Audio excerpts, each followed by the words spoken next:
Hello everybody and welcome to episode 13 of the Shinybees podcast, The Cat in the Hat. Today is Sunday the 24th of November, and coming up in today's show we have some news and reviews, the Wippin Piccadilly section and the return of the pattern pick.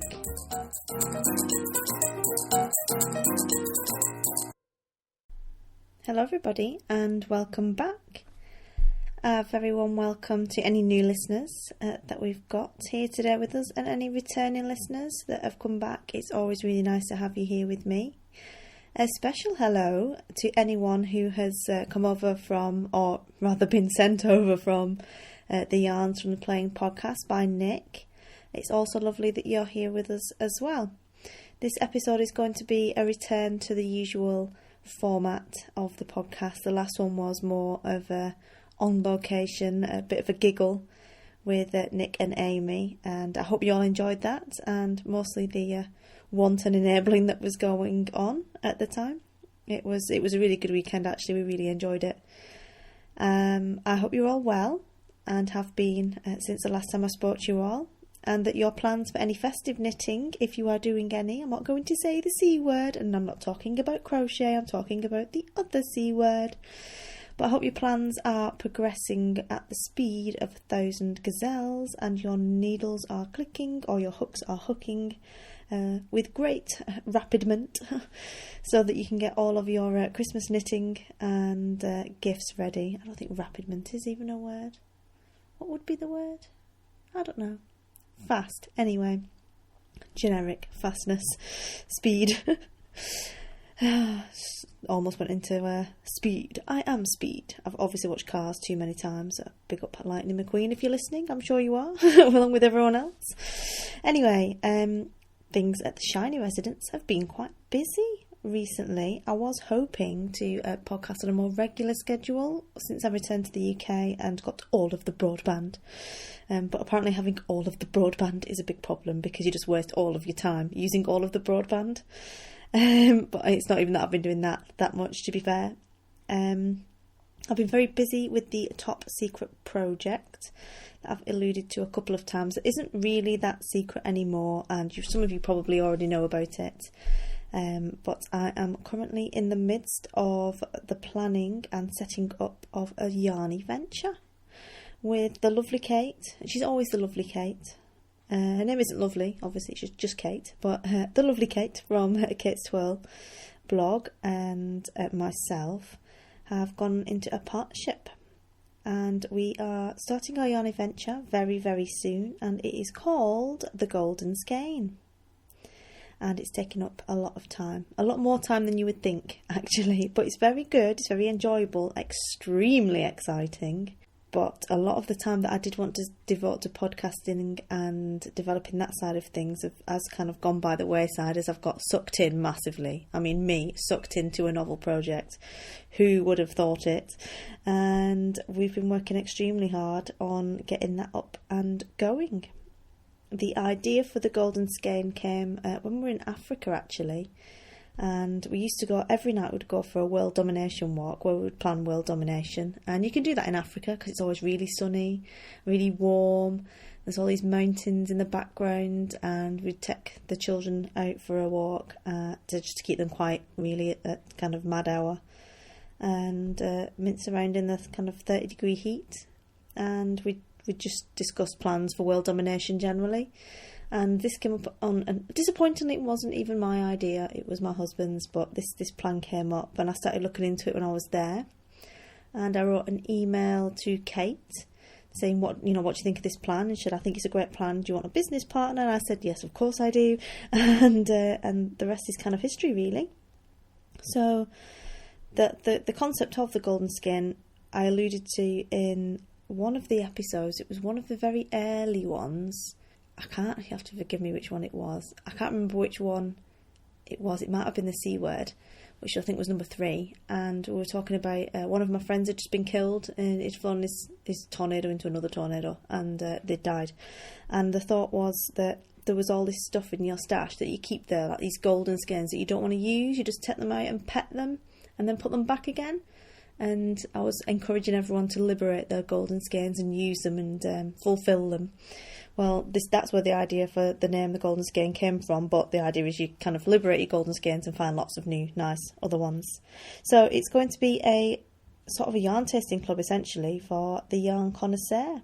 And we are specially putting together collections, we're curating them, as I like to put it, of yarns, which are going to be custom dyed and put into themed clubs, especially for us, so they're exclusive colourways, you can't get them anywhere else. They're going to be dyed by dyers from all over the world. They're going to dye yarns to an inspiration picture. So it is a good way of trying different yarns, really, and discovering different dyes that you've not discovered before. And I discovered quite a few dyes when I went to South Africa that I would never have even come across, probably, if I hadn't have gone.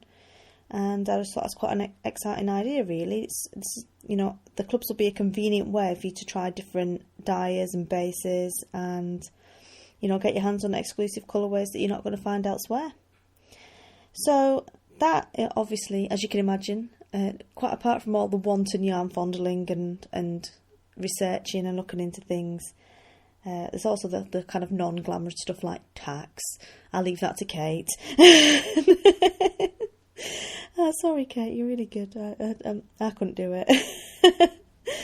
But that is hopefully going to be launching to the public in January, and we're in the middle of running a trial club. It's just about to start running, which we're going to test all of our systems and things in with a selected test group of people, which again is very exciting, but a lot of time is taken up, choosing, very important things such as what mailing bags to use, etc. I get so carried away with that, the fun stuff, and I've got no interest in tax, really. But anyway, that's very exciting. Also, things have been incredibly stressful. That was the fun part at Shea Shining, because we have a big old Victorian house, and that's needed a lot of major repairs. Our tenants just moved out, and we've come back from Africa and found that the house is in a bit of a state, to say the least. So we need things like a new roof, new windows, and I don't just mean new windows because the ones that are in there are naff. I mean new windows because they're not watertight, etc. Big leak in the cellar, which is going to be my yarn storage area / playroom. But now we've discovered we need to tank all of that for that to happen. Which, it's fine. It's just all quite expensive and stuff that we weren't expecting to have to fix or sort out. But the tanking of the cellar is not going to be done yet. It's not going to be done until we move in. But we've been back and forth to sort that out. Also, we're probably going to be moving house again in January, end of January. So everything has been quite up in the air and very stressful. I'm not sure why I sounded very calm on the last podcast. I'm not entirely sure why, because I think I was pretty much hanging on by a thread. But everything is starting to settle down now, and everything is getting sorted out. So hopefully that will be the end of that. I don't want any more grief from my house. I don't know if any of you have seen The Money Pit, which is a film with Tom Hanks in it. And they go and buy this big old wreck of a house and start trying to do it up, and all this comedy stuff happens. And it's just like more and more money they have to pour into it to get it fixed, hence The Money Pit. Well, that is what our house seems to be at, since we got it, really, considering it was in really good state of repair, quite apparently. Appearances are deceiving. I think it's just testing us. It's a very old house, it's from 1895, so things are going to go wrong with it, but yeah, it's just kind of like non-stop at the moment. But it's going to be lovely when we move in. We've got it all planned. Going to have a nice library area, grown-ups room with a grand piano in it, and some wing-back chairs, a little table, and one of those globe bars that you open with a selection of lovely Scotch whiskies, which I would have been able to intelligently choose because I've been listening diligently to the Caithness Crest Collective podcast and listening to the drams. So, yeah, it should be good. Anyway, we shall go on to a bit of news and reviews.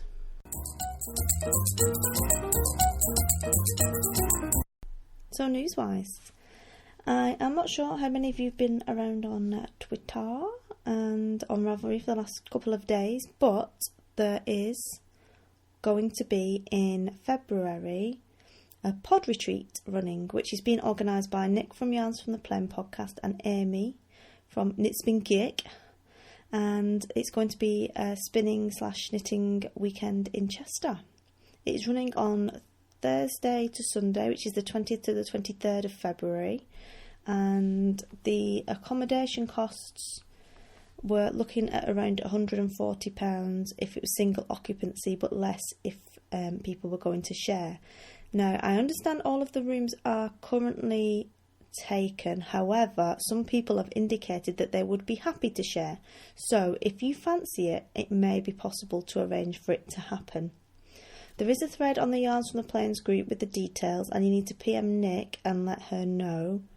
I am going to go, very excited, going to share a room with my buddy from Knit Club here in Lincolnshire, Stedders, who I follow on Twitter and find out loads of stuff about hockey from. It's like the only person that I follow on Twitter that knows anything about hockey. It's like knitting, a couple of copyright issues, lots of things about Australian politics, bizarrely, and just Stedders with her hockey. So I'm really looking forward to that. I think it's going to be really good fun. Amy and Nick are a really good laugh. We had a great time at Yarndale, so I'm really looking forward to it. There is a link in the show notes if you are not a member of the podcast group, but it's on Ravelry. I'm sure that you do listen to it if you listen to this podcast, and if you don't, then you ought to be listening to both of them. I highly recommend them both. They're both very funny, but the podcasts are quite different as well, so that's why I listen to them. I find them really hilarious, especially Nick, because she's got a really funny laugh. When she laughs, she sounds really like a naughty school girl. She's got a really infectious laugh, so I enjoy listening to her because she's funny. And Amy just knits loads of stuff, and I love knowing what she's been knitting. Like, I can kind of live my knitting vicariously through her because she knits so much. So if you don't listen to either Yarns from the Plain podcast or Knit Spin Cake podcast, then give them a try. In other news, and this is a kind of slash review, and quite late reporting on it really, seeing as it happened in August, but I attended a workshop at Purl City Yarns, which is a yarn shop in the Northern Quarter in Manchester. It's been up for a couple of years, but it's the first time that I actually got a chance to go over there. I had planned to go once when I was back from Africa with Sal from a Gingerbread Bunny blog, but it was a day where I don't know if it was snowing or it was like a full-on hurricane, kind of really windy, but there was some reason why we weren't going to drive to Manchester or get the train to Manchester. I can't remember what it is now, but we ended up going to Black Sheep Wools in Culcheth instead, and going to Bent's Garden Centre, who do brilliant cakes, very large cakes though. I recommend sharing. Sorry, that's my dog groaning in the background. I'm clearly boring him with my cake chat. Anyway, I attended a workshop at Purl City Yarns, and this workshop was to learn how to dye self-patterning yarns. Now, I haven't ever dyed yarn before, and it's not something I particularly intend to do myself, kind of as a commercial thing. I just fancied learning about it, and I thought it'd be a kind of important thing to know about, with bearing in mind all the Golden Skein stuff. So I decided I will sign up to it and I'll go and have a look. The class was run by Debbie Tomkeys of DT Crafts, and I found it really, really enjoyable, and it was really interesting workshop to go along to. There were a couple of other ladies there who were lovely as well, and it seemed to be quite fast-paced in terms of the amount of stuff we were getting through in the session, which is good, because I get quite annoyed by really slow stuff where you just kind of think, oh, you know, it's kind of been a 2-hour lecture squashed into 2 days type thing. It wasn't like that at all. It was quite lively paced, but I don't actually know if that was definitely the case, because I was extremely sleep deprived at the time, because we've been back from Africa for less than a week. And I just couldn't take things in properly.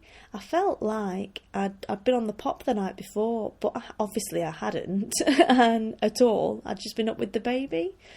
It's like they know you're going to go out and leave them and decide to cause havoc. So I hadn't had much sleep, and I just felt a little bit sort of out of it, really. So she was saying things, and I don't think I was fully 100% in the room and listening to them all the time. But bless her, she was really good and really helpful, because I was like, I'm really sorry, I am absolutely interested in what you have to say. It's all really good stuff. I'm just really, really tired. So I thought there was a really nice balance between the theory of how to dye yarns and how you go about it and why you do what you do, and the practical elements of things. Unfortunately, again, I wasn't listening properly, so we had to design how we wanted our self-stripe to look, and I designed way too many colour changes. It was meant to be like 8 or something. I designed 12 instead. So it took me forever to paint all of the colours on and what have you, whereas everyone else was finished really quickly. But again, bless her, she just helped me loads and sorted all my colour card things out for me to take home and everything. She was really, really nice. And on the handouts, we got some really comprehensive notes and handouts to take home, and we created our own colour charts with we dyed up some like samples to show how the theory of how how diluted the dye is and what colours they come out as, and how all of that kind of works. So you can create your colours because you understand how that works. And we had to punch them all into cards and put them on a card, but I was so far behind. She did all that for me. But she is really, really nice like that, so that was really, really good. And we also got a discount voucher for Purl City Yarns, which I haven't spent yet. I don't know what I'm saving it for exactly, but I'm saving it for something special. As you do, you're like, I'm going to save this, so I'm going to spend all of my money there. But I've not had a chance to go back yet, because all of my time in the Northwest I've been fixing my wreck of a house. I've got to say that Debbie did give us lots and lots of help on the day, and it was really good fun because we all kind of worked together to reskein the yarn and everything to get it to the right lengths. And it did actually bring home to me how labour intensive dyeing yarn is, especially something like a self stripe. It just seemed like never ending work, and the result, I was really pleased with the end result, but by the end of it I was rushing so much. You can see that some of the bits have kind of bled together and things. I'm sure that everyone does that when they first start, because I'd never done it before. But I've got a renewed appreciation for, to get a self-stripe to be that perfect and all the stripes to line up so nicely, it does take a lot of work and skill. So I would say I would definitely recommend any workshops by Debbie, just because she is so lovely and personable, and she's a really nice teacher, and she can put things across in a way where it's very relaxed. She has a very relaxed teaching style. And she's got a good sense of humour as well, clearly, for a complete kind of biff of a student turning up half asleep. That was me. So, I would definitely recommend it. And if you haven't been to Purl City Yarns, I had to leave quite quickly because I was afraid of spending money, because there was a lot of nice stuff in there. So I was just like, get me out of here, because I need to go home now so I don't spend all of my money. So I will put links to both of those in the show notes for you.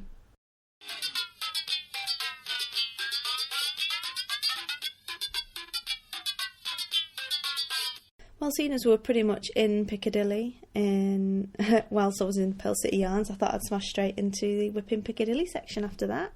And I have to say, not a lot has been achieved again. I need to be a lot more monogamous in my knitting.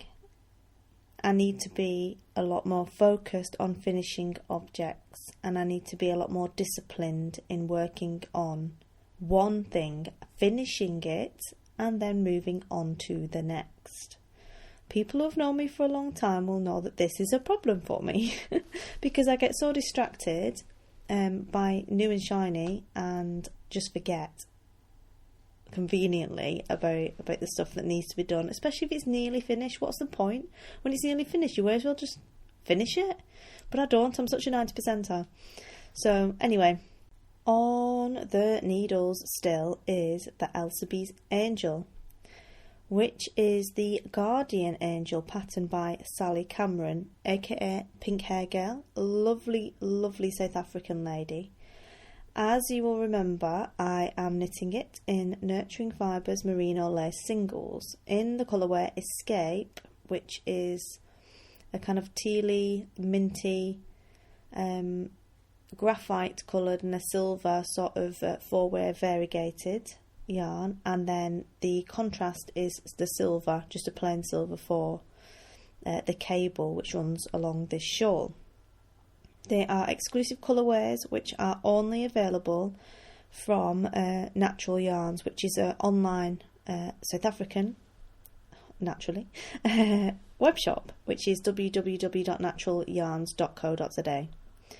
The pattern actually called for a fingering weight yarn, but I did lace weight, and it was meant to be 4mm, but I went for lace weight at 3.75 because I wanted quite a light shawl and I wanted it to be quite airy, because it is for a friend in Limpopo, and for most of the year it is, as you know, very hot. So if it was too heavy, she just wouldn't have got any wear out of it. The yarn is 100% superwash merino singles, and you get 450 yards to 60 grams, so one skein goes quite far. It is really lovely to knit with. Even though I looked at it when it came, I thought I don't want to knit with that, I'm not going to like it. Actually, I do really like it, so I was surprised at that. The colours were beautiful, so I knew I was going to like those, but I wasn't too sure about the yarn because it felt quite stringy, but it isn't stringy at all. It's completely not how you would expect it to be. In the last episode, I had got stuck because I'd done 2 extra rows and I couldn't figure out what I needed to increase to, and again, being quite sleep deprived, I was just a bit like, oh, I'll do something else. But Sally, bless her, she just emailed me and said, what row are you on? And then said, right, do this and it'll be fine. And it was, because she is just really nice and lovely like that. And I chose this pattern because I really like the description on the pattern as to why she designed it. And if you just give me a second, I can read it to you. And she's put, knitting should tell a story. Sorry, I'm so northern sometimes. This shawl was inspired by my guardian angel, very much a real flesh and blood person, someone I can trust to protect and look out for me. The garter section is like small waves and like water. My friend was in the Navy and now lives overlooking the ocean. He is a photographer, and the colours of the water and the oceans that he manages to photograph always astounds me. The clouds and the sunsets are beautiful moments in time captured through his lens. So the main body is a garter body. The cable is the twists and turns of our friendship, the part that binds our lives together, and the cable's sort of like a transition layer in the shawl. And then you go on to the edging, and she says, the lace edge is my interpretation of an angel, not meant to be too typically angelic, but enough that I know that I have a friend who will move heaven and earth for me. The shape is like a crescent, but the end has a slight curve of its own, like an angel wing. Now, that is lovely, isn't it? She must really like her friend. And I really like my friend Elsabe, which is why I chose that pattern. And also, she's quite a religious lady, and religion is a big part of her life. And I know that she would appreciate the sentiment of an angel on the shawl. So I am up to the lace cable now, and I've changed onto the silver, so I just need to kind of crack on with it and get down it. It's not particularly a difficult pattern or anything like that. It's just I murder once I get to a part where you have to change things and I have to concentrate for a bit. I kind of put it off a little bit. I do it with socks all the time. Like, I get to the heel. Heels are not hard. I actually enjoy turning heels. I really like it, but I'll kind of just like mince for a couple of days before I actually attempt it. So I just need to get on with that, really. And that'll be good. The next, what am I going to say? The next work in progress. Sorry, I'm back in the room now. Is Protea on a Sunny Day, which is my Sunny Days Shawlette pattern by Carly Daining.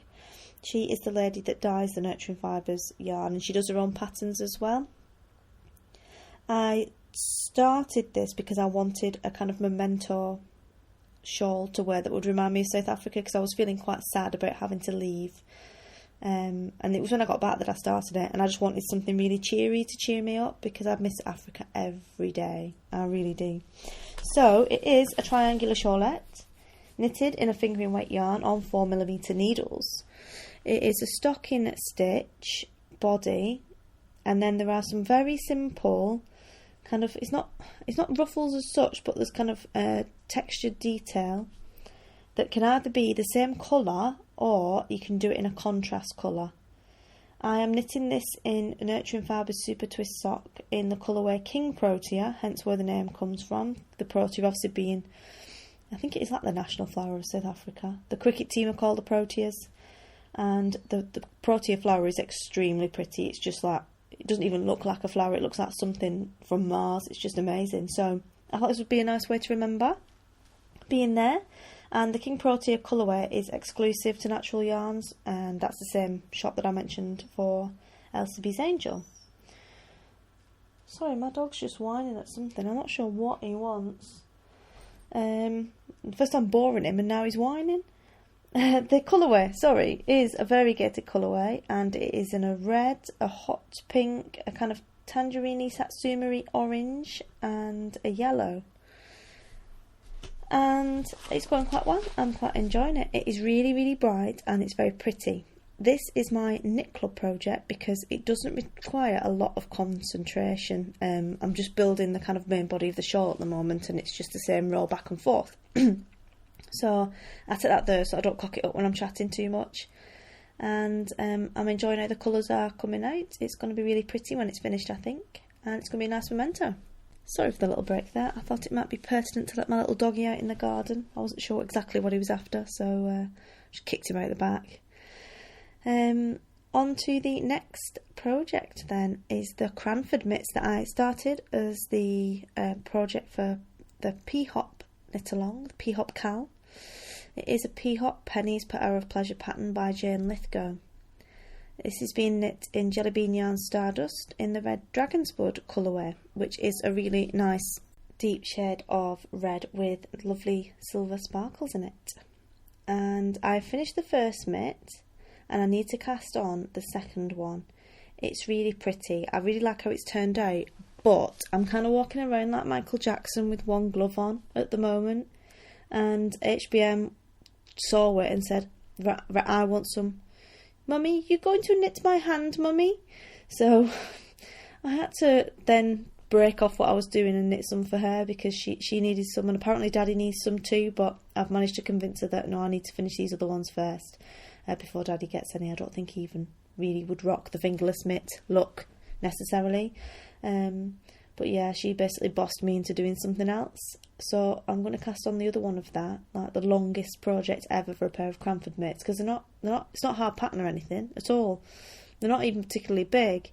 It's just taken me quite a long time to do them. So if anyone else is still working on the P-Hop knit along, pop over to the thread and say hello. Or if you've done something in the meantime and not posted your pictures, then please come over and do so. There are a few new patterns coming out that have just come out and that will be coming out very soon for pennies per hour of pleasure, so it's worth going over and joining their group. The lovely Kate, my business partner, is a coordinator for P-Hop, so it's something that she believes in quite strongly, and so do I. I think it's a great cause, especially at the moment with everything going on in Syria and everywhere else. MSF could really do with the money to help people, so pop over to there and check out their new offerings. The last project is the Golden Dawn socks, which is the first the Golden Skein project for me, so it is top secret. I'm not telling you what yarn I'm making it out of, and I'm not telling you what colour the yarn is, but I will tell you that the pattern is Ribble Muster by Frau Wapitu. Actually, that's Fraulein because she's a German lady. And she didn't actually write the pattern, she wrote the pattern down but copied it off an original pattern. It says she didn't write the pattern, but I guess she translated a knitted object into this pattern, and it's some slip stitch socks, and they're quite twirly. The slip stitch pattern kind of rotates around the leg and the foot, and I am currently getting this pattern altered. I want to change it a little bit, and I'm being assisted with that because I've knitted a few pairs of socks, but not enough to be a ninja by any stretch of the imagination, by Claire Devine, who is Knits for Clips Cap on Ravelry. She is a tech editor and she is also a sock ninja. And she's in the middle actually of writing her own ebook and patterns of socks, all to do with sock techniques and learning different heels and toes and the construction of socks so that you can kind of swap and change and make your own pattern sock. They're all going to be little teeny socks, like kind of toddler sized ones, so that you're not knitting forever as well, which I think is a really good idea, because there's quite often been patterns where I've wanted to change parts of it, and because I've knitted so much of the sock, I've been a bit too scared to kind of go, oh, I'm going to change to this heel or do this in case I have to rip it all back, because I just don't have the heart for ripping back. I really don't. I'm too scared, so I just think it'll never get finished. I'd rather just finish it and not have a really nice heel or a really nice toe that I want. But I'm hoping that after this I will be able to do it, because I'll be more confident and my kids are going to have some really snazzy socks. So she is helping me to do a mod to the heel on the pattern to incorporate a little bit of colour work. And that's all I'm going to say about that. So big thanks to her. She's helping me loads with that. And I will let you know when her patterns are coming out, because I'm really excited about them. I've seen some of the drafts and things of it, and I think it's a really great idea. And massive enabling, as usual, from her, the grey enabler. So yeah, I will let you know when her stuff comes out. But check out she's released a pattern in the last couple of weeks, which I think is really, really cute. It's called the Trendy Talloos, and it's a little pair of leg warmers for a little toddler. And I think they're really good, because when they start kind of crawling and walking, if they've got socks on, it can be a bit slippery sometimes. Whereas, because these haven't got any heels or toes, they can still have like warm ankles, but they have the toes and heels out, so they can kind of scrabble around and do whatever they do. Well, Sanimal just kind of rolls everywhere at the moment. It's a bit clueless, but they're also knitted with small amounts of yarns. To be brilliant kind of stash busting sort of scraps using up project for that as well. So I will put a link to that in the show notes too, and I will be sure to let you know when those patterns are released. In terms of finished projects, I have only one, and they are the mitts for Her Britannic Majesty, because she likes to crack the whip, and every time she saw me sat still, it was like, "Mummy, are you not knitting my hand, Mummy?" So I let her have a little go as well. I was holding the needles and she was helping me do some of it, but she got bored after like 3 stitches. These are the HBM's Angels mitts, and that's what I've called them. The actual pattern is called the Toddler Bite Mitts by Kristen Wise. And I used up leftover yarn from the Mikey's Hat project. And it took about 60 metres of sock weight yarn. And after I finished, I actually still had a couple of kind of walnut-sized balls left over, because I matched up the colours on both hands. Really, really cute mitt pattern. Really simple, really quick to knit. It's got a ribbed cuff and then a stocking stitch main body with a little teeny tiny cable up the middle of the hand. Like I said, brilliant for using up leftovers, and she absolutely loves them, because it means you can kind of get her little fingers into everything without getting all of the fingers in a kind of proper pair of mittens dirty or anything. She can ride a bike and stuff, so she absolutely loves those, which of course means that I feel like a complete legend. My mummy made them. So yeah, it's good. I'm sure she's going to grow out of liking what I knit for her soon, but they're really quite cute. So I would recommend those for people who have little toddlers around.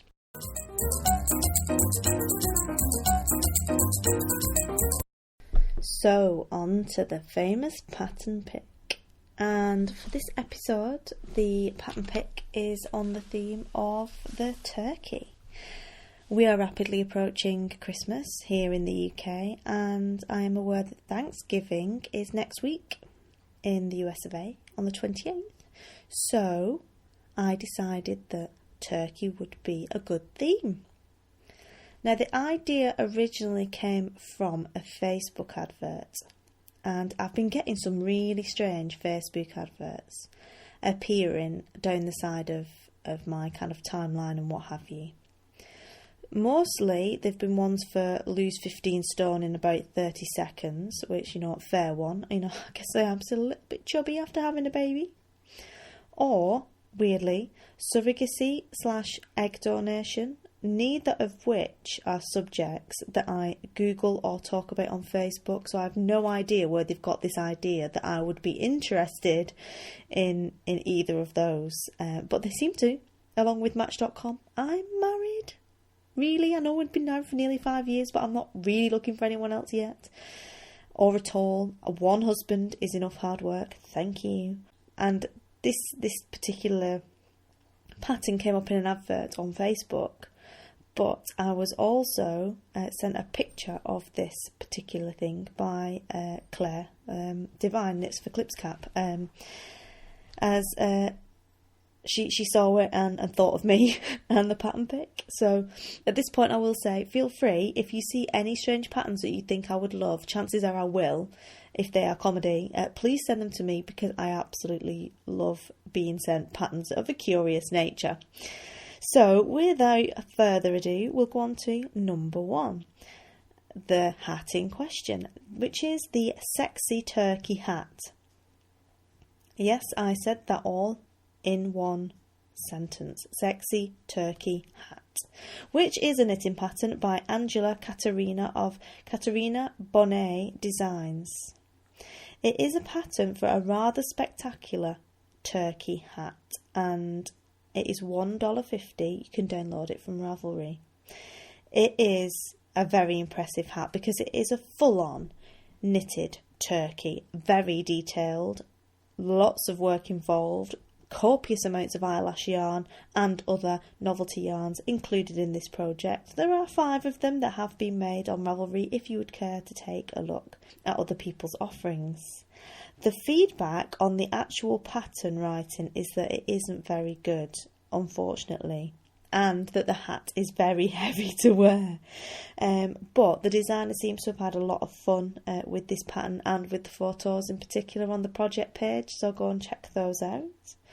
Not wanting to leave anyone out, the sexy turkey hat is also available as a crochet pattern, a slightly different design, for $1.50. This appears to be even more involved than the knitted version, and there is even more funky fur / eyelash yarn going on in this pattern. Again, the feedback is that the pattern is not particularly well written, but I've got to say the crocheters once again have trumped the knitters, and there are some really impressive examples in the project pages which I would recommend checking out. If you don't want to go on that nuclear, and you can check out the baby turkey hat, which is a free knitted pattern by Rachel Hauser, and that's published in Engineered Creations, which is her blog. This is knitted in Aran weight yarn from the bottom up in the round, and it's got a stocking stitch body and a rolled brim, and it is essentially a baby hat. But it's not a live turkey, it's a cooked one, so apologies for any of my vegan listeners that are disturbed by this. So, you know, like when you're a baby, people seem to think that it's hilarious. Kind of the lacy bonnets are out and comedy ears are in. So they've got to design patterns and knitty things that involve having a comedy set of ears on top or comedy other thing on top, and that is the case with this pattern, where you would normally have the 2 comedy bear or whatever ears, you've got 2 comedy cooked turkey legs instead on the top. I'm not going to knit this for my child, I'm not going to lie to you, but you might want to. It looks quite nice, it's quite funny, it's definitely in the comedy section of comedy baby hats, and let's face it, it's the only way we can get our own back as adults. You know, you can't really beat them or anything anymore or starve them, because it's kind of frowned upon, so let's make them wear really awful hats and take pictures of them for when they're older. So yeah, that is the baby turkey hat. The next one I've got for you is called Mommy and Me Turkey Hats by Paula Gaumer Took, and it's published in the Fur Babies Mama Ravelry store. It is $4.99, 100% of which goes to no-kill animal shelters in Western New York and in Indiana. This is a crocheted turkey hat, but the turkey's not cooked this time, and the sizing on it goes from a preemie to an adult. It's a lot less elaborate than the sexy turkey hat of various construction, but this one, it definitely looks to be more wearable. And the pictures, there's a lady and a little girl wearing matching hats. They're really cute. Who doesn't love a bit of matching mummy and kid baby wear? Knitwear rather. We've got a set of owlet jumpers for HBM and Sanimal, and they look really cute. It's like, you know, it doesn't matter whether the heating's on or anything, I make them wear them anyway. So they're always just kind of sat there sweating in the little matching owlets just so they look cute. And when I finally get round to getting past the ribbing on my owls, I could almost have, you know, we could all be matching together. It'd be quite funny. Anyway, this is where it starts to get really funny. I really enjoyed this pattern pick because, I mean, the turkeys, you'd be surprised, it's like 6 pages of turkey patterns. Who would have thought it? A lot of them are actually really similar as well. Don't let the copyright police see them, whatever you do, because it'll all be kicking off on Ravelry. But anyway, unrelated, I will keep out of that political quagmire. As I was looking through the turkey patterns, another seemingly unrelated pattern caught my eye, and I thought, someone has been going mad with the tagging again. And when you'll Google something completely innocent, and, you know, a knitted willy will come up or something like that. That wasn't the case this time, but this was seemingly unrelated till I looked at the title of the pattern properly. And it is called the International Cat Hat Turkey, as in the country, not the bird, but Turkey it was, so fair enough, fair play, by Stacey Marr. This is a free pattern. I can't, you'll probably hear me laughing already because I'm smiling, thinking about what I'm going to say now. This is a free pattern for a knitted fez for a cat. And I'm sorry. The picture on the project page is of a stripy ginger cat wearing a vest, looking more than a little bit sinister. The blurb, I just love this, the whole idea. The blurb simply says, "What cat doesn't need a fez?" I'm just like, well, most of them, probably, judging by your cat's face. And 53 projects on Ravelry. Not all of them have done a fez for a cat. Some people have made like miniature fezzes. Is that even the right plural, fezzes? Miniature fezzes for themselves, for like fancy dress and things. Some people have made multiple versions for their friends' cats. And clearly, we always get it in there is one token dachshund in a fez. Why is it always dachshunds? I feel really sorry for them. They look daft anyway, but they just seem to be one of those breeds that people decide to dress up in random stuff. And this time it was a fez.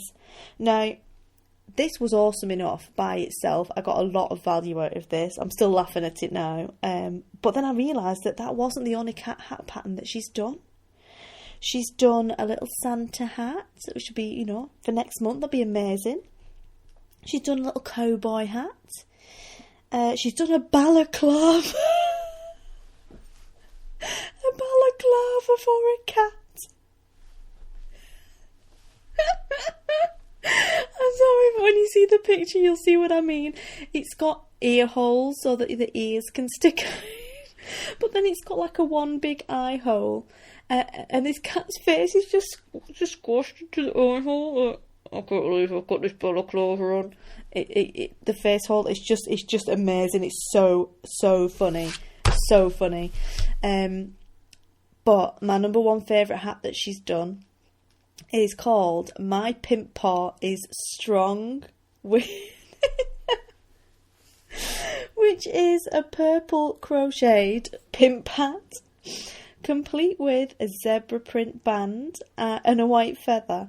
And if that wasn't enough, because it is awesome, it's that stereotypical pimp.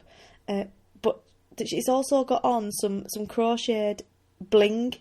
It's got cat bling on, crocheted cat bling in yellow fur for a cat. It's just brilliant. I'm not sure at what point you think my cat needs a hat of any description. Clearly, Dr. Seuss, Cat in the Hat. Jamiroquai, Cat in the Hat. Cat in the Hat. Yeah, speechless. What amazes me more is that they can actually get the cats to sit still and wear them long enough to take a picture, because that's not the impression I get of cats generally.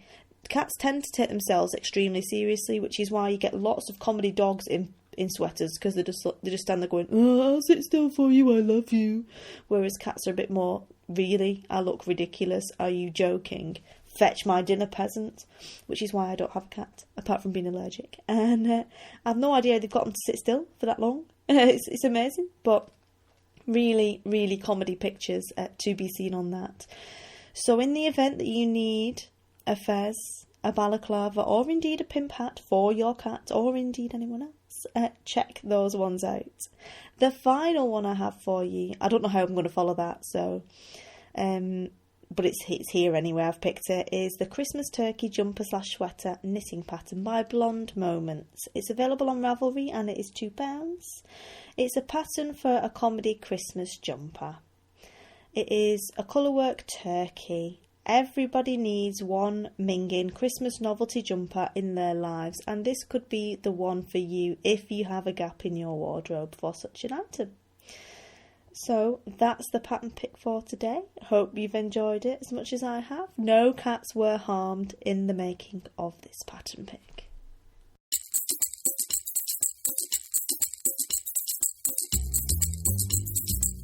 Well, that's all the hilarity I've got for one night for you, I'm afraid. And hopefully you'll have enjoyed that quick canter through catch up as much as I have, and not I'm sure nobody enjoyed those cat hats quite as much as I did, frankly. But yeah, it's been lovely chatting to you again. Hopefully it will be much sooner when I do get back to you with the next episode. Dr. Dre's in my head now. Every time I say something, I just keep getting song titles in my head. I'm not sure if that's kind of some kind of illness or just my kind of comedy sense of humour. But hey, it's all good. But yes, that's all from me. Thank you very much for listening, and I hope you all have a great week. Happy crafting. Speak to you again soon. Bye. Hold up.